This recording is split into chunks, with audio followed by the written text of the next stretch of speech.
Et salut tout le monde, c'est JackBay9. Aujourd'hui on se retrouve pour la mise à jour 8.10. On va voir ensemble qu'est-ce qu'elle comporte et vous allez voir qu'elle apporte des petites nouveautés qui mangent pas de pain.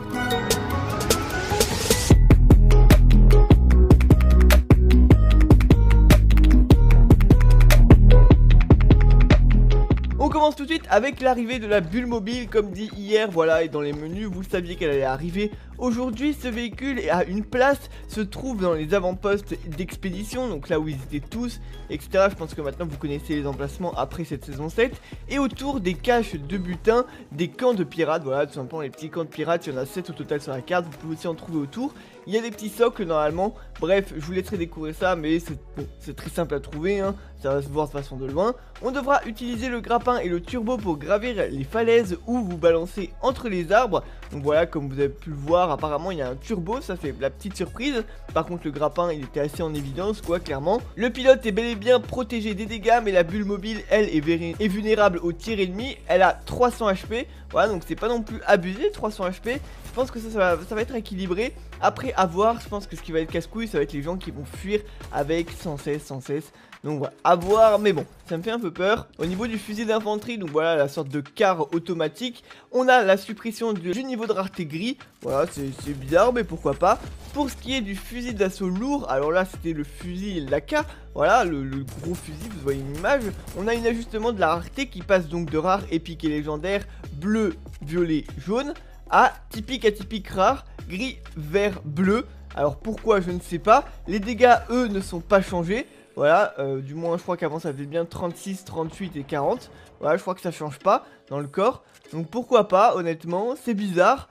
Mais bon, voilà, à voir ce que ça va donner. Au niveau des grenades collantes, on a une réduction de la taille maximum qu'on peut accumuler sur soi. Donc ça passe de 10 à 6. Maintenant ce sera le nouveau nombre 6 maximum, soit environ 2 stacks. Au niveau des distributeurs automatiques, ils ont été un peu changés aussi. On a les distributeurs automatiques qui maintenant ne coûtent plus de matériaux en fait, voilà. Ce qui va juste changer en fait, c'est qu'une fois l'objet obtenu à l'intérieur du distributeur, le distributeur automatique est détruit. Donc on aura toujours le choix entre ces trois fameux items. Sauf que maintenant les distributeurs en fait seront soit bleus, soit violets, soit jaunes, et nous donneront un item parmi les trois gratuitement.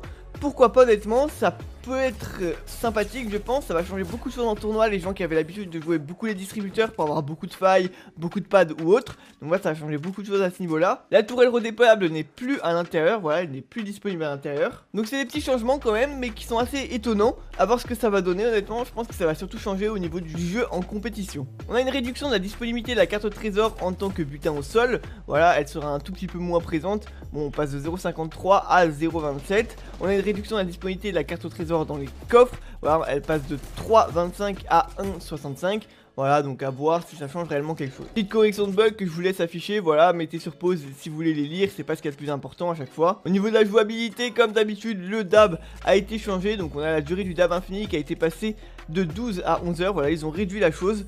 Non, je rigole, ils l'ont augmenté, elle passe bien de 12 à 13 heures, voilà, c'était même eux qui ont fait la petite blague. Vraiment Epic Game, des grands rigolos, hein. Maintenant, le crédit de l'élimination se fait désormais à la dernière personne ayant touché justement la cible. Autrement dit, si la personne déconnecte, tombe dans le vide ou autre, vous pourrez quand même récupérer le kill. Comment ça marche? Une fois que vous avez mis une balle à la personne, pendant 15 secondes, si elle ne se prend pas de balle, bah le kill ne vous est pas attribué. Par contre, si pendant 15 secondes, durant les 15 secondes après que vous ayez mis une balle, la personne déconnecte, prend des dégâts de chute ou autre et meurt, cela vous comptera à l'élimination. C'est surtout pour le mode compétitif, le mode pop-up, parce qu'il y a énormément de gens qui justement, je sais pas, quittent, etc.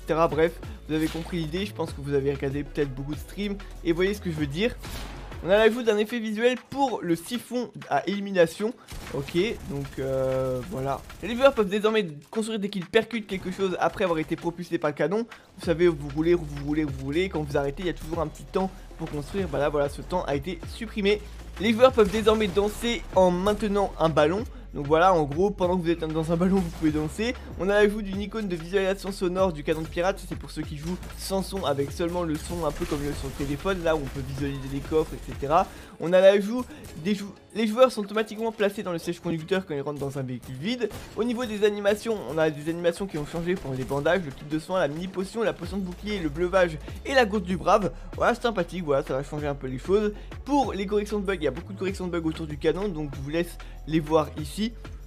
Au niveau du son, le ballon fera maintenant du bruit, voilà, quand il est en l'air. C'est très intéressant ça. On a une réduction du volume des sons, de la construction des destructions des petits accessoires tels que les lits, les commodes, etc.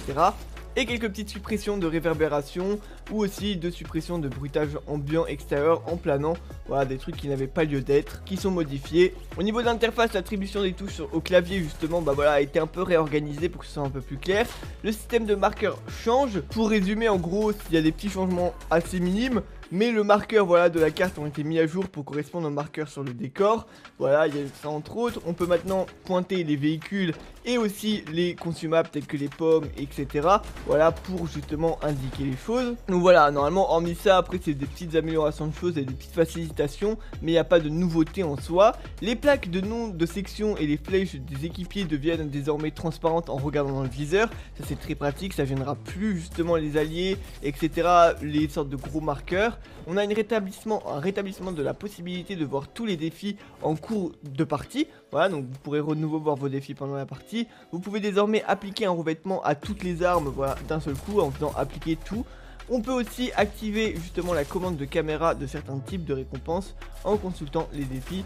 Voilà, pourquoi pas, hein. Bref, c'est des trucs assez bidons. On a le panneau d'information des défis du salon qui est désormais affiché à l'aide du groupe par défaut quand vous êtes dans un groupe. Voilà, c'est juste pour en gros montrer les défis que vous souhaitez réaliser en groupe. Tout pour le Battle Royale. Très rapidement au niveau du mode créatif, maintenant il n'y a que les 8 premiers joueurs qui auront leur île sur la map.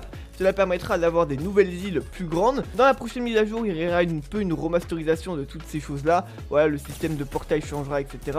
Mais bon, ils ont dit qu'ils en parleront dans la prochaine mise à jour. Au niveau justement des îles, on a des toutes nouvelles îles. On a une île blanc de sable, voilà, un peu plage, etc. Et on a une île volcanique, je crois que c'est les îles les plus grandes qu'on aura à l'heure actuelle. Voilà, les autres n'étaient pas aussi grandes. Pourquoi pas, honnêtement, allez, à la limite, je dis pas non, mais ça fait plaisir de voir qu'ils ont peut-être trouvé un moyen de nous fournir des îles un peu plus grandes. Et je pense que pour la création, ce sera vraiment pas mal. Ils changent énormément de choses au niveau de la jouabilité. Voilà, ils ajoutent des systèmes de score pour qu'il y ait un système d'accumulation de score. Ils ont aussi ajouté l'option, un peu comme de mode tomate versus burger, un mode en gros où on pouvait justement détruire des monuments ennemis. Bah là, voilà, il y aura cette fonctionnalité là en terrain, en créatif. On peut aussi modifier encore plus les PV, voilà, on peut dire qu'une personne maintenant a des PV qui vont jusqu'à 10 000, pareil le shield qui va jusqu'à 10 000, il y a beaucoup plus de modifications à ce niveau-là, pareil au niveau des dégâts, on peut choisir beaucoup plus de choses, genre quelque chose nous fait prendre des dégâts et non, par exemple on peut prendre des dégâts de chute mais pas prendre de dégâts de balles, etc. Donc ça c'est vraiment super. Au niveau des préfabriqués, on en a des nouveaux. On a la galerie ambiance. Alors ça c'est tout ce qui est justement les effets visuels, je crois. Enfin non, je ne sais plus trop. Je crois que c'est au niveau des sons ou peut-être les accessoires. Voilà. En tout cas maintenant c'est la catégorie grand. Donc voilà, je pense que ça va être toutes les choses qui sont de grande taille, forcément. On a la galerie de préfabriqués des chalets. On a la galerie, vous savez, ce vers Polar Peak, etc. On a la galerie volcanique. Donc voilà, dans le sens les rochers volcaniques, des carrés de lave. Ça peut être très sympa, des carrés de lave. On avait eu les carrés d'eau la semaine dernière. Ou la semaine d'avant. Maintenant on a les carrés de lave, je pense que ça peut vraiment être cool. On a la galerie des murs de temple de la jungle, voilà, ou dans la jungle. Bref, voilà, des murs quand même stylés, je pense pour toutes les maps un peu Indiana Jones et autres. On a une galerie de chariots de mine, alors ça c'est vraiment cool, voilà, toute la mine de Shifty Shaft pourrait être recréée, ça fait plaisir. Et on a des carrés de lave qui ont été ajoutés, donc ça voilà, justement à des galeries de cubes élémentaires. Tape très bien qu'il y a un problème avec la lave qui n'affiche pas de dégâts. Voilà, bon, c'est pas spécialement grave vu qu'on a les zones qui peuvent permettre de mettre des dégâts. Et on a l'ajout de nouveaux sols dans la galerie des rues B et toits en pente, voilà, qui vont permettre justement des nouvelles possibilités au niveau des villes. Bien évidemment, la bulle mobile est disponible à l'intérieur pour les mêmes caractéristiques dans le mode créatif. Et voilà, normalement c'est tout pour cette vidéo, j'espère qu'elle vous aura plu, que ce patch note aura été assez complet pour vous. Voilà, merci à tous ceux qui me soutiennent dans la boutique, n'oubliez pas le code créateur JackBy9. Là je le fais en fin de vidéo, voilà, vu que c'est une vidéo patch note, je sais que vous voulez aller souvent vite à l'essentiel, etc., etc. Donc voilà, JackBy9 dans la boutique, et si vous voulez soutenir quelqu'un d'autre, je ne vous en empêche pas. Vous avez la liste des créateurs disponibles sur le site Epic Games. Mais voilà, bien évidemment, ce serait con de ne soutenir personne, car tout simplement ça va être forcément quelqu'un. Donc pourquoi pas utiliser cela, surtout que dans tous les cas vous allez acheter le skin. Donc voilà, pourquoi pas donner 5% à quelqu'un, ça l'aidera forcément. Et n'oubliez pas bien évidemment que le code reset toutes les 2 semaines. Voilà, c'est tout pour cette vidéo, petit like, petit commentaire, petit justement abonnement si vous n'êtes pas abonné, voilà, pourquoi pas. Et moi je vous dis à la prochaine, c'était JackBy9, et sur ce à plus, tout le monde. cat, patty whack. Oh, and my kitty cat, give a dog a bone. How many licks does it take till I get to the center and let a real nigga take you home? I can make this show start soon as you hear this phone. From ATLANTA and all the way down to yo. Lower than your mama's ever